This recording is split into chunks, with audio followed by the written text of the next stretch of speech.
ज़कात का निसाब। ज़कात के निसाब के बारे में अल्लाह ताला ने सूरत तौबा आयत नंबर 34 के अंदर फरमाया, वल्लज़ीना यक्निज़ूना अज़्ज़हब वल-फ़िज़्ज़ा वला युनफ़िक़ूनहा फ़ी सबीलिल्लाह, कि जिन लोगों के पास सोना और चांदी है और वो उसमें से खर्च नहीं करते, फ़बश्शिरहुम बिअज़ाबिन अलीम, उनके लिए दर्दनाक अज़ाब है।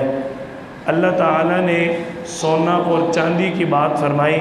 हदीस मुबारका के अंदर इसकी वज़ाहत मिलती है कि जिस शख्स के पास 7.5 तोला सोना या इसके बराबर ज़रूरत से ज़ायद मालियत हो या माल तिजारत हो, ऐसे शख्स पर ज़कात वाजिब होगी।